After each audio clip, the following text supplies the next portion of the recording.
اعوذ باللہ من الشیطان الرجیم بسم اللہ الرحمن الرحیم۔ لاکھوں کروڑوں اربوں خربوں درود و سلام محمد و آل محمد پر۔ السلام علیکم ورحمۃ اللہ وبرکاتہ۔ معزز ناظرین و سامعین، آج کے ولاگ ہم طب نبوی صلی اللہ علیہ وآلہ وسلم پڑھیں گے، لیکن اس سے پہلے آپ سے پرزور درخواست، ریکویسٹ، التماس ہے کہ برائے مہربانی ویڈیو کو لائک، شیئر اور چینل کو سبسکرائب کر دیں۔ اللہ پاک آپ کو اپنے حفظ و امان میں رکھے۔ اللہ تبارک تعالیٰ اپنے حبیب پاک صاحب الولاق صلی اللہ علیہ وآلہ وسلم کی شان میں فرمایا، وَمَا أَرْسَلْنَاكَ إِلَّا رَحْمَةً لِلْعَالَمِينَ، یعنی اے پیارے محبوب صلی اللہ علیہ وآلہ وسلم، ہم نے آپ کو تمام عالمین، تمام جہانوں کے لیے رحمت بنا کر بھیجا۔ خیال رہے کہ عالمین عالم کی جمع ہے، اور عالم کہتے ہیں اللہ تعالیٰ کے سوا ما سوا کو، یعنی اللہ تعالیٰ کے سوا سب کائنات ارضی و سماوی میں جو ہو رہا ہے اور جو اب تک ہوگا اس لفظ میں داخل ہے۔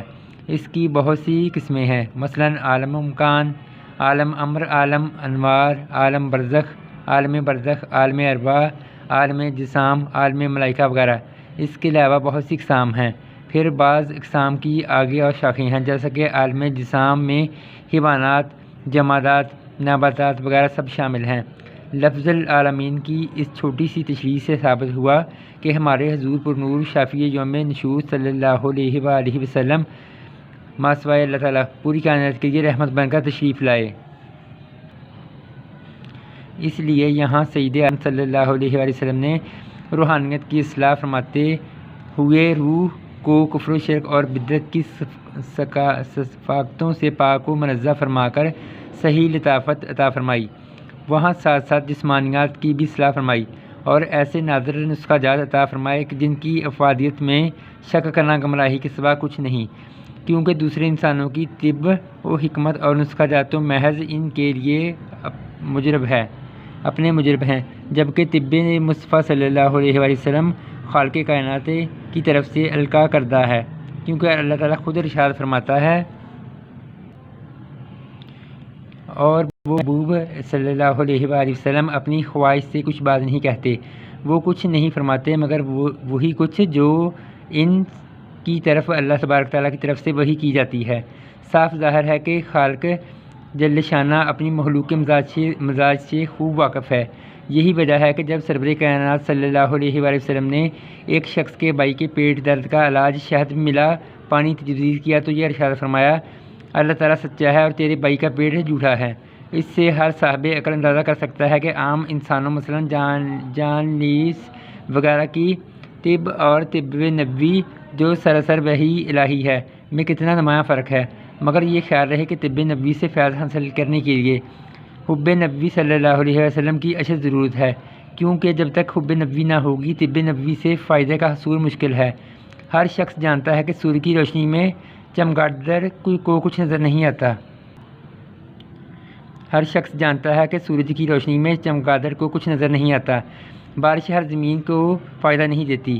اگر بارش گلستان میں برسے گی تو پھولوں پہ بہار آئے گی، اور گندگی کے ڈیروں پر برسے گی تو بدبو کے فوارے پھوٹیں گے۔ خود قرآن پاک میں جہاں یہ ارشاد ہوا، یہ قرآن پاک ایمان والوں کے لیے شفا ہے، وہاں ساتھ یہ بھی فرما دیا گیا، یعنی ظالموں کے لیے خسارے میں اضافے کا باعث ہے۔ اگر کسی کمزور معدے والے کو گھی ہضم نہ ہو تو قصور گھی کا نہیں معدے کا ہے۔ پہلے معدے کی اصلاح کرو، پھر گھی کا استعمال خاطر خواہ فائدہ دے گا۔ بلا تشبیہ ایسے ہی طب نبوی صلی اللہ علیہ وآلہ وسلم کی مثال ہے۔ اگر پہلے ہی بد اعتقادی کا ہیضہ ہو چکا ہو تو طب نبوی کے طاقتور گھی کا استعمال بے فائدہ ہونا ناممکن نہیں۔ پہلے حب نبوی صلی اللہ علیہ وآلہ وسلم کی دعا سے بد اعتقادی کا ہیضہ دور کرو، پھر طب نبوی کام میں لاؤ۔ یہ یقین جتنا محکم ہوگا، جتنا مصمم ہوگا، انشاءاللہ تعالیٰ فائدہ بھی اتنا ہی عظیم ہوگا۔ باب اول چیپٹر نمبر 1 حکم علاج۔ بعض لوگ ایسے بھی ہوتے ہیں جو بیماری کا علاج کرنا خلاف توکل خیال کرتے ہیں، حالانکہ یہ ان کی غلطی ہے، کیونکہ توکل اس چیز کا نام نہیں کہ انسان ہاتھ پہ ہاتھ دھرے بیٹھا رہے اور کہے کہ ہر کام خود بخود ہی ہو جائے گا۔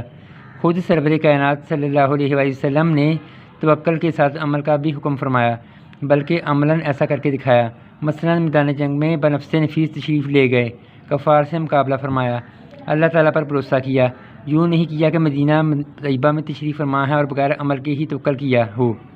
حضرت شیخ عبد القادر جیلانی حسنی والحسینی رضی اللہ تعالیٰ عنہ غنیۃ الطالبین میں نقل کرتے ہیں کہ حضرت انس بن مالک رضی اللہ تعالیٰ عنہ سے روایت ہے، ایک بار ایک شخص اونٹنی پر سوار ہو کر بارگاہ رسالت مآب میں حاضر ہوا اور عرض کرنے لگا، یا رسول اللہ صلی اللہ علیہ وآلہ وسلم، میں اس اونٹنی کو بغیر باندھے چھوڑ دیتا ہوں اور اس کی حفاظت کے لیے اللہ پر توکل کرتا ہوں۔